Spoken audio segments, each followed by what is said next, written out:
Good evening. You are listening live to the Extreme Movie Show. I'm your host, Rob, broadcasting to you from the Pinos Palace. I am in the Extreme Studios just west of Orlando, Florida, talking to RDV from the Great Midwest. As tonight, ladies and gentlemen, we're going to be covering the movie that you voted for.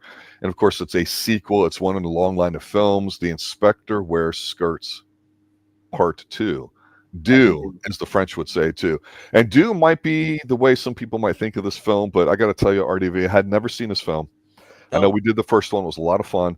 This one, I don't recall in our first one when we reviewed that movie we talked about, the Police Academy movies.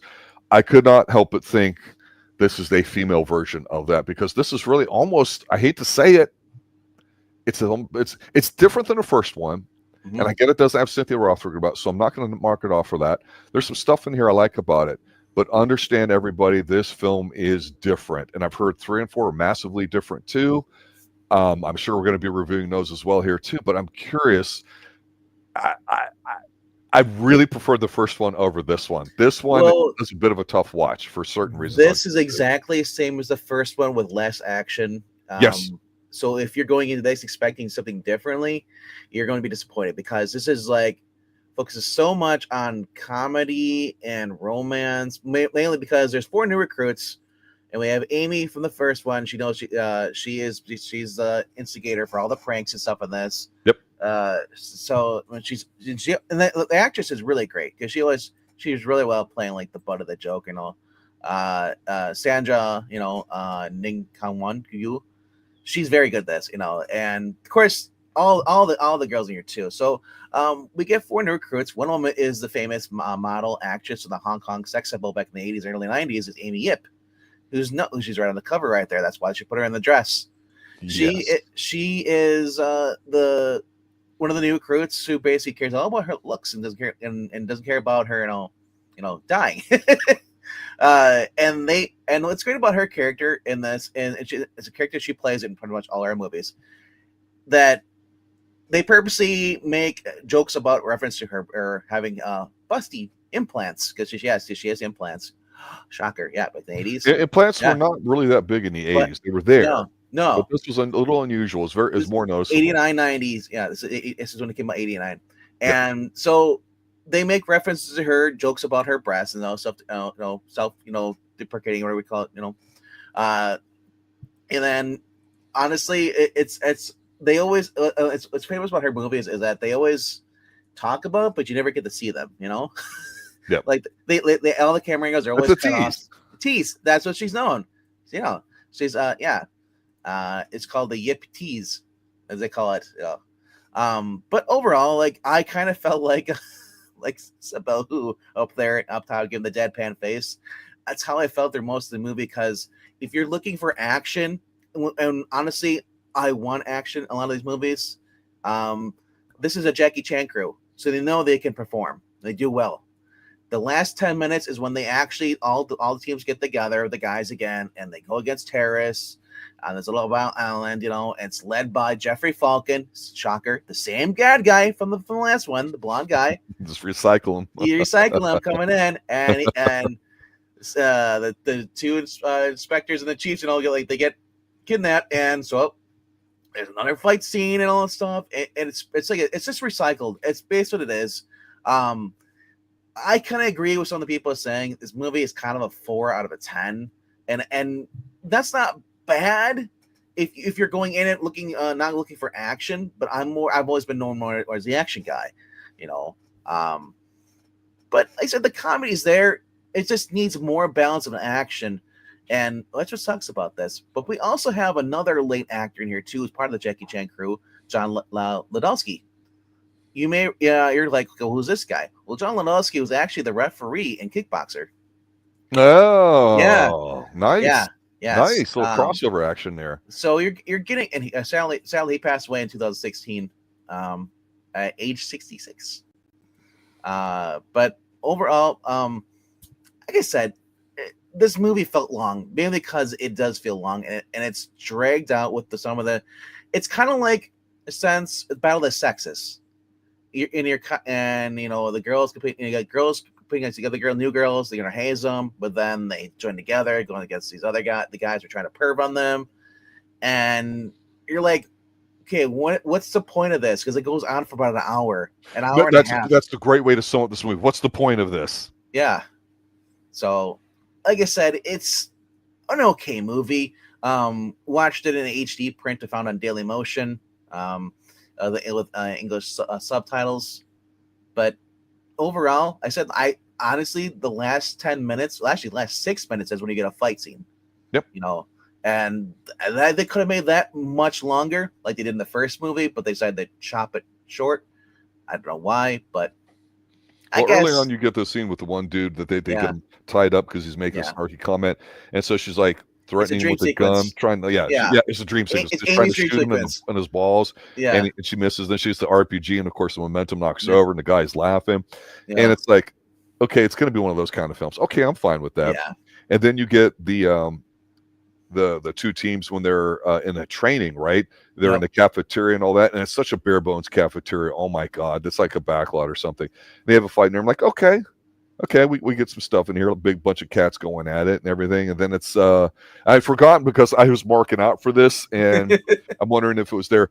But remember the tall, goofy mustache guy from the first movie that had a crush on the main chick and all that, and nothing ever really happened? Well, he's in here again too, and I'm like, that's it. That's the guy, and that's the guy that was always like, Stanley Fung.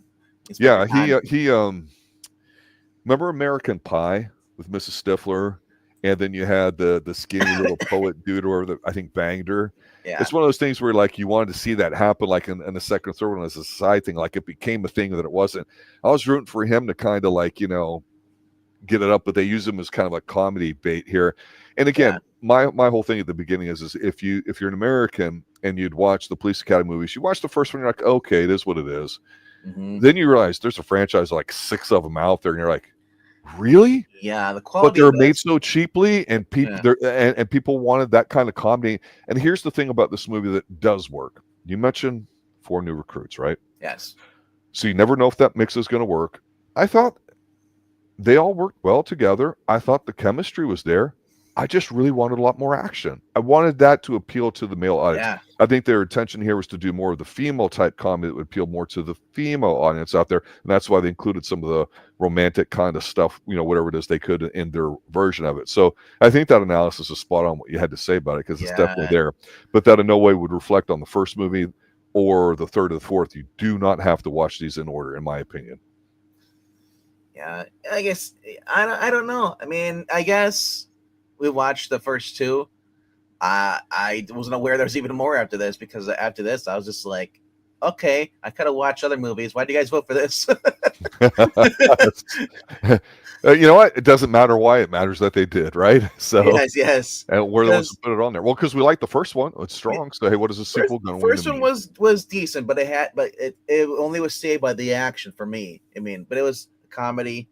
It wasn't our cup of tea. Avenging Quartet, like I said, that was the other one. That was the big action one I put on there. Yep. I was shocked that hardly got any views. I mean, give it a second. I guess nobody likes like samurai, martial art movies, because that was Come Drink with Me from 1966. That's it's like Yojimbo and all those other ones. They had the samurai, Wanting Samurai. It's a little bit of comedy in it too. But Avenging Quartet had Moon Lee, and and it basically had the same cast we had, and Yusiti Khan, and then the other girl from the other Iron Angels movie, the villain. I was like, and it's nonstop action in that one too, drama and suspense. But if people were like, let's go with this one, I'm like, as Ed Burr says, I'm voting for the girl with the busty rack. I'm like, what? But I don't. That's what he said in the comment section. I'm the. like I said, I was shocked that this got in. Maybe people thought because hey, it looks kind of cool on the, because look at this. This is from the Blu-ray, cover. Yeah. They make it. They pop it up and just make it look like it's super like awesome action stuff, and it's clickbait because there are better movies out there. Iron Angels was better than this, and Iron Angels suffered from some stuff too as well. It's not perfect, but at least, like I said, I guess this was a last minute low budget thing. The first one, like I said, was okay, but the problem was that this one, I don't know if they had a lower budget because they had or they gave it to Amy Yip, because she was a sex symbol at the time. Maybe she was more popular. She was a model. I don't know where the budget went to, but yeah, you bring up movies like in Police Academy. Police Academy had better stories. It wasn't much better acting, but it had the same standout characters, just like this movie does with the girls, each with their different roles. But the stories were actually a little bit better. There was a little bit more action. I said, like, as it went on, they got worse. Now, some people argue that they got better. I don't agree with that, but this they had to use a Jackie Chan stunt team. They should have used it more. I agree totally. They should have just leaned more into an action thing, right? Because at least with the Police Academy, they went and stopped the bad guys, but it wasn't like the last 5 minutes of the movie, and that's what they're getting with this. So honestly, my honest opinion is that I don't want to say it sucked, but I said it was a letdown, disappointing. I'm trying to think of it at the time here in the late 80s. Again, not necessarily United States, but we definitely had, I almost want to call it like the mini resurgence of martial arts, because you and I have always said, American-wise, the action stars, any sort of hand-to-hand stuff kind of dimmed a little bit, because, again, martial arts going off in the 70s with Bruce Lee and all that, coming over to the States in the late 70s, early 80s, peaking by the mid-80s, and then kind of falling off a cliff. We thought with Van Damme and with Seagal and maybe one or two others that you would have a continuation of that. And I think it's one of those cyclical things where it comes in and it's really hot for a while. And the subset of this, where you had Jeff Speakman and The Perfect Weapon showing you a different style and all that too, it's the girls with guns part to it, I thought is interesting. Okay, I don't want to automatically sit there and go, hey, you throw a bunch of American women together like this as a team, it's not going to work, because people remember Charlie's Angels from the 70s. Beautiful, attractive women that each kind of did their own thing. And you know what? That predated the A-Team, where everybody had a particular set of skills, right? So I don't mind if you got one woman that's a sex pot, another one that's like the ass kicker, another one that's like the closer and the talker kind of thing like that. That's cool to me. And the fact that you said the good use of Jackie Chan's stunt team, you think you could have had more in here or something more memorable with it, because I thought the fights were a little bit shorter, except for the like you said, the last one. And I don't necessarily care about having guns in it, but I don't know if it was I think it was the first one with Cynthia Rothrock of this movie, where at the end she's fighting the guy, and I told you they have like 3 or 4 different styles in the fight that they switch to. And they should have done something like in here to make you go, oh, it's worth watching. Here's the other complaint I've seen frequently looking at reviews on this. People said they got rid of Cynthia Rothrock to put in boob jokes. Yeah, not smart. And there are problems with the first movies where there wasn't enough Cynthia Rothrock. They build her advertising her. Oh, it's Cynthia Rothrock, and it's like, and she was hardly in it whatsoever. No. I think how good Cynthia has been early on in her career, because she like I said, accented her sexuality a little bit later in her career, especially coming back to America after going to Hong Kong to do all that. We'll talk more about those B-level kind of things later on. I think it was a mistake to do that, to sell the women short on what they've established positively earlier. You know what the biggest mistake with these movies are, these first two, is that Sibelle Hu is a very good martial artist. Yep. And they don't utilize her talents. They don't let her, have more fight scenes, longer fight scenes, more action stuff.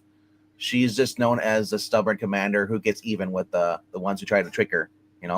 The way I looked at this, and the reason why I was bringing up America versus Hong Kong here in the late 80s, is you feel like if you watch the movie, you made it American, we can tell what it is, right? And if we watch the Hong Kong movie, you'd go, hey, this is a Hong Kong film.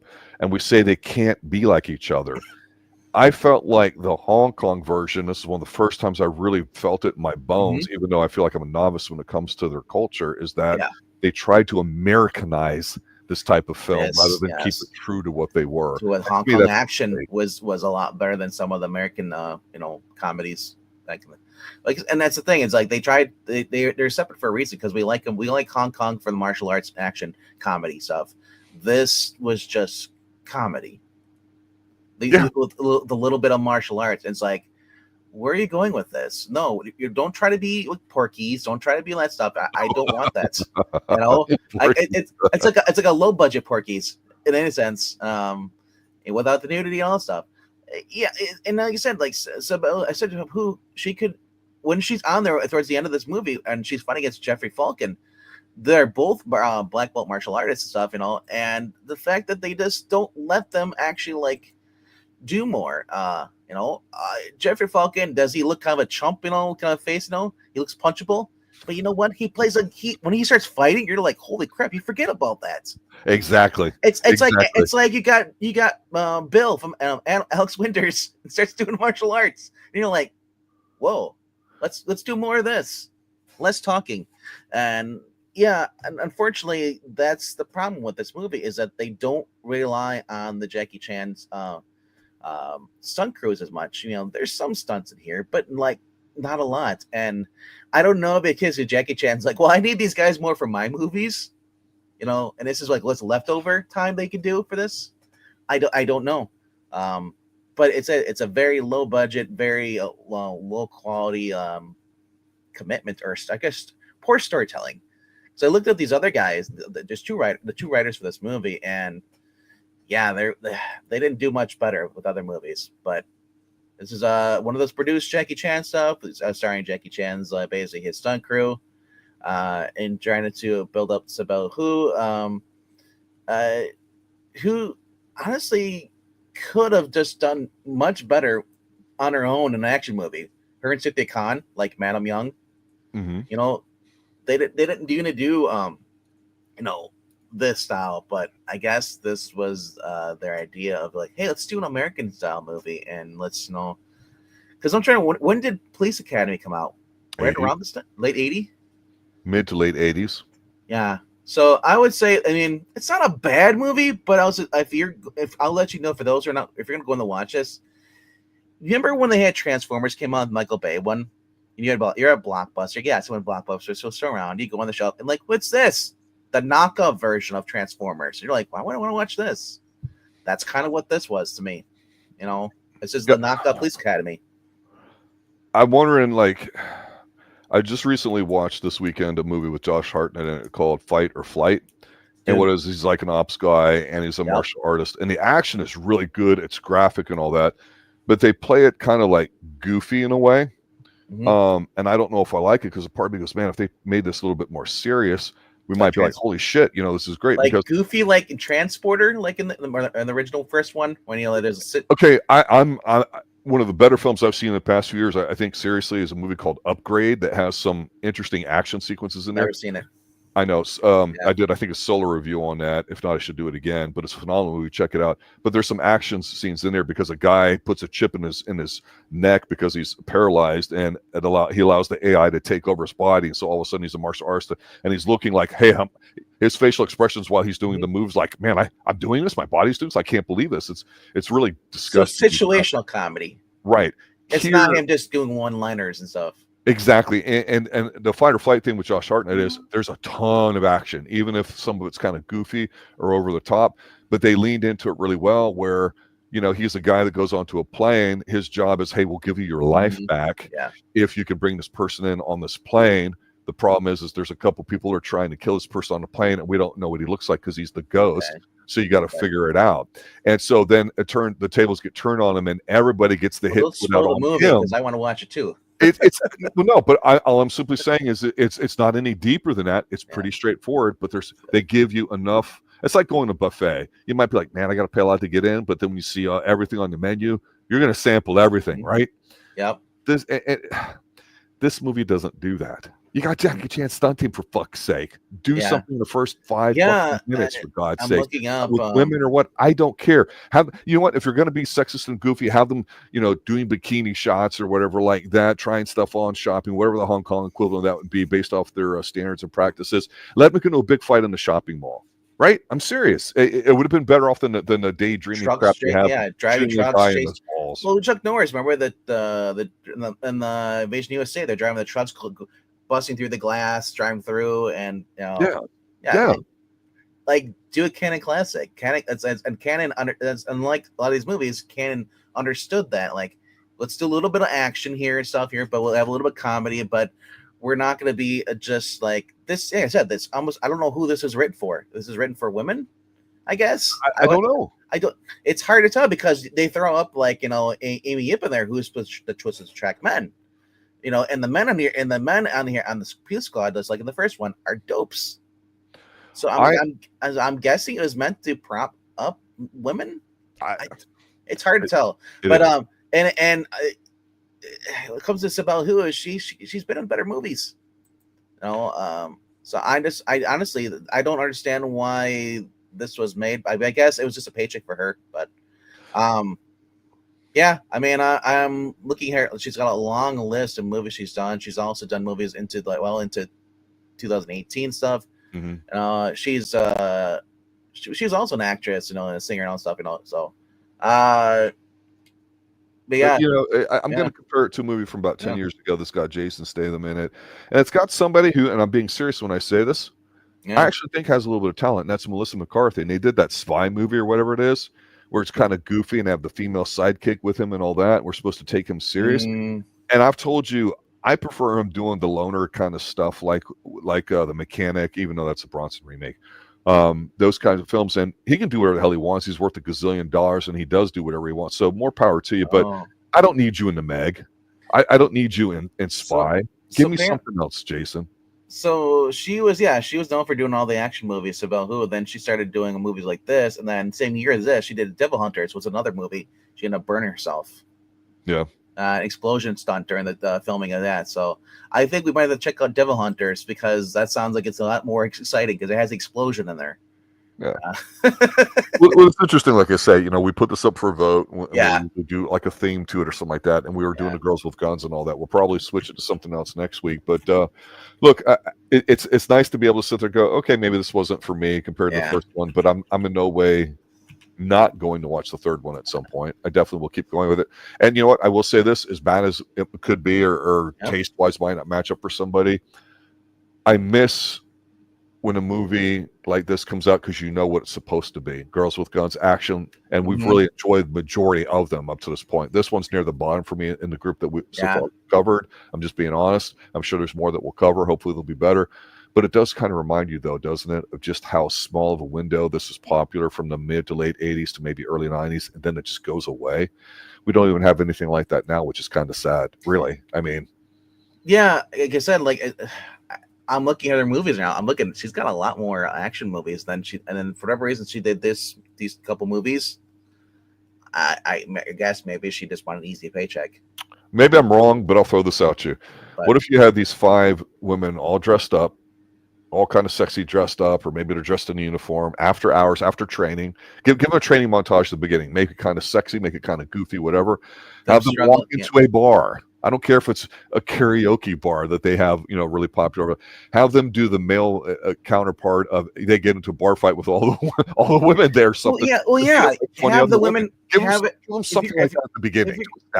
If you're gonna do Battle of Sexes, and that's kind of what the theme was here too. You got to show the women who are struggling, but then you see that the women actually, are actually because the guys rigged the stuff to make them fail, but they're actually martial artists and have them fight and beat up the guys, and just have kind of like that.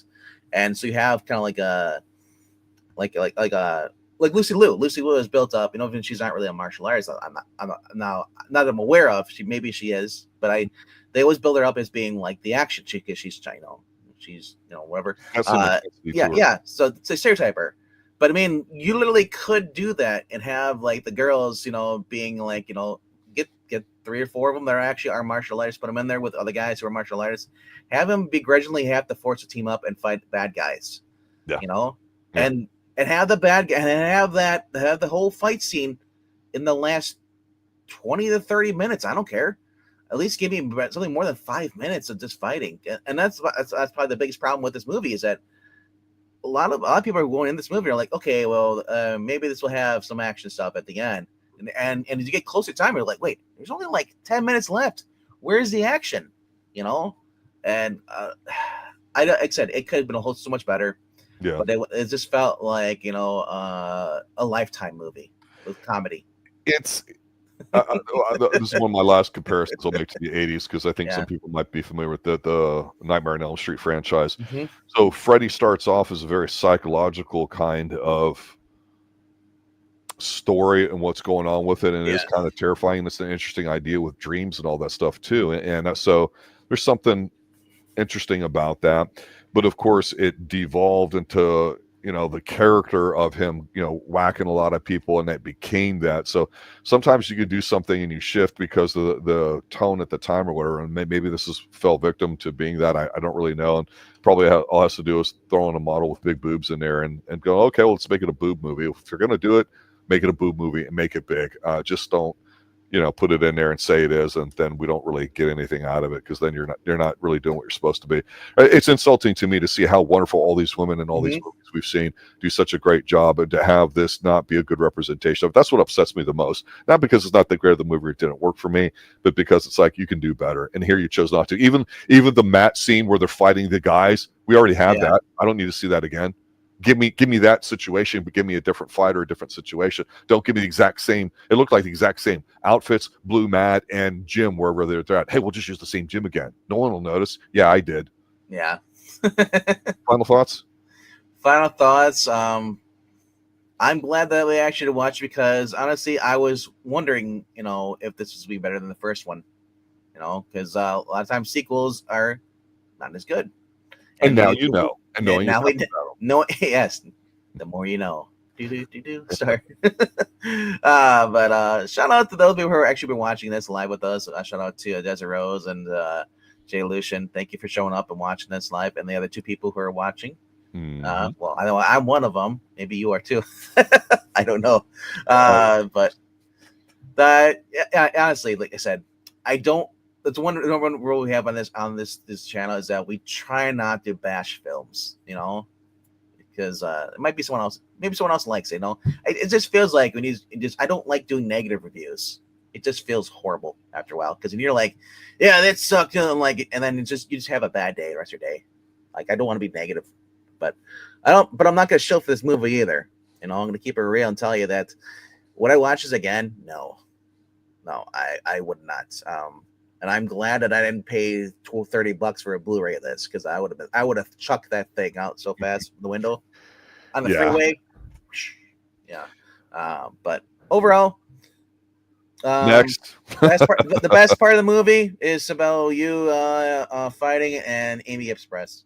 That's about it. All right. We'll see you guys later then. Tuesday night, 8 p.m. Tuesday night, to be determined. We'll post the link shortly. Good night now. Later, guys. Oh, I forgot to say something. That we don't really do it for a while here. If you haven't already done so, if you could just stay extreme. Thanks, guys. Good night.